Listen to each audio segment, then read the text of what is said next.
we find that hostile attributional biases can be mitigated, at least temporarily, in the laboratory, right? I don't mean in the long term, but temporarily in the laboratory. First of all, by helping the aggressive child depersonalize the provocation. So we say, now instead of imagining that this other boy is acting toward you, imagine you're an observer and you're watching this boy act toward a third boy, right? When you do that, the differences between aggressive and non-aggressive children largely disappear, and the rates of defensive processing go down. So it's not a general tendency to attribute hostile intent to anybody and everything in the world, even if they're a non-participant observer. It's only in their personalized social interactions, right? So this graph there is, in the traditional way, when they think about this provocation being directed at themselves, aggressive children, the red line has a higher probability of hostile attribution than the non-aggressive children. But when we direct them in the laboratory to take themselves out of the situation and depersonalize it, the differences disappear. So it's one way we might think about it. We've done a series of these experiments, and here's simply a summary of some of what we learned. Helping the children relax before responding. Well, we said simply relax, calm down, let's, sit quietly for a period of time before we engage in this task. That reduces the defensive processing. Slowing down. Instead of responding right away, in the laboratory experiment, we said wait 30 seconds before you answer. And that reduces it, not fully, but slightly. Simply reflecting or slowing down makes a difference. Right? Teaching them to attend to all cues. We teach them how to recognize emotions in others.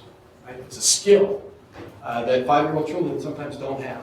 Right? That reduces the tendency as well. Teaching children to utilize cues when making an attribution of intent. So what is the intended? Some children base their attribution upon the past. Most people are mean to me, so he must be mean to me.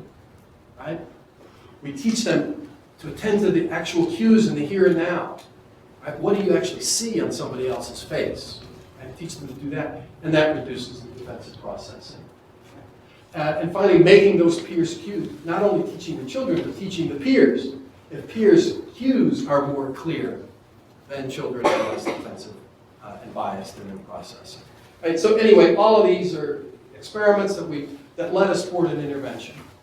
The intervention is captured in the stoplight, which is a metaphor that we developed.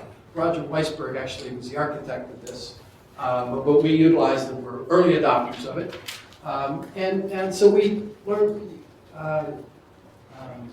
how to use it in intervention to teach children to slow down by a stoplight. So literally, we had them to think about whenever they have a problem. Somebody's being mean to me, they're not happy, something's not going well, go to the red light. We painted big red circles on the playgrounds at schools, right? And had kids go stand in them. When you want to slow down, count to 10, right? Think about something else, take a deep breath, do all the things we do to slow ourselves down, right? Calm down. Then when you're slowed down, calm down, then you can go over to the yellow circle and think about what was going on. Why did that happen to me? What attributions, what was going on? Also, what can I do differently? How do I feel? How do I think? What will happen if I retaliate aggressively? I might be happier for the moment, but the teacher's going to get me into trouble, or I might regret it later, or whatever it might be. Teach them problem solving. And then when they have a solution that they're happy with to try out, they go to the red circle on the playground. I'm sorry, the green circle. Go. Try your best solution and see if it works. Right? So literally, we had the playgrounds painted this way. We laminated little stoplights, put them on the kids' desks. Over time, got them to think about it metaphorically in their brain rather than in the concrete reality. But that's the gist of the intervention. Right?